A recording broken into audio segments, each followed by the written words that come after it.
Bonjour. Dans cet exercice, on s'intéresse à la fréquence de vibration d'une goutte d'eau.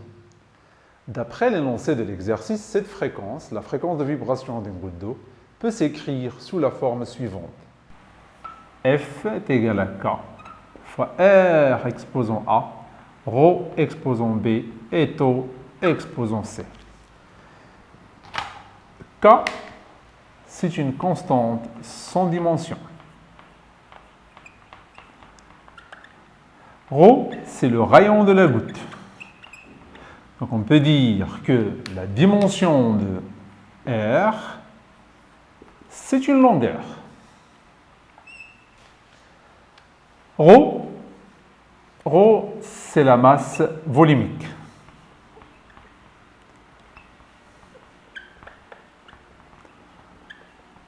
Donc on peut dire que la dimension de ρ, c'est une masse sur le volume. Donc c'est mL-3. Taux, c'est la tension superficielle.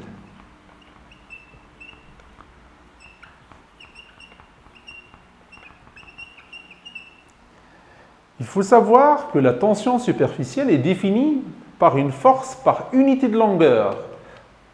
Ça veut dire que la dimension de taux, c'est la dimension d'une force par unité de longueur.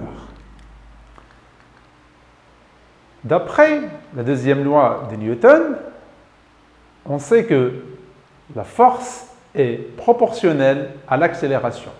Et le coefficient de proportionnalité, c'est la masse. Ça veut dire que F est égal à la masse fois l'accélération. Donc, la dimension de F est égale à la dimension de la masse fois la dimension de l'accélération.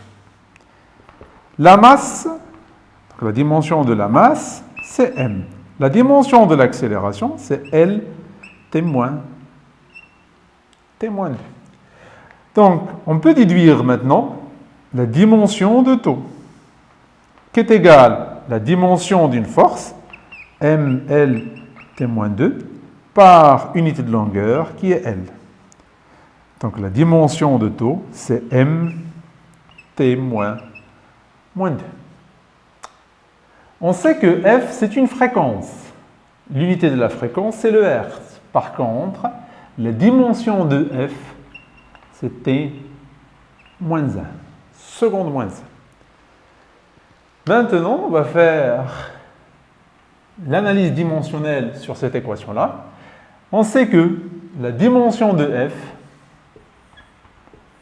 est égale à la dimension de R exposant A, la dimension de ρ exposant B, la dimension de taux exposant C.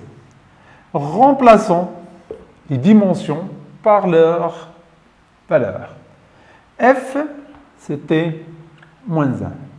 Le rayon, c'est longueur exposant A. ρ, c'est la masse volumique. Donc c'est mL-3, le tout exposant B. Et taux, c'est mT-2. Donc c'est mT-2 exposant C. Égale, c'est LA, MB, L-3B, MCT-2C.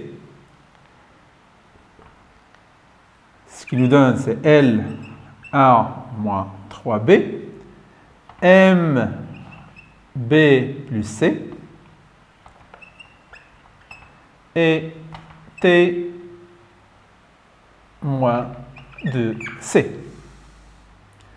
Ici, on a T-1, mais comme si on a L0, M0. Donc, on peut avoir le système suivant.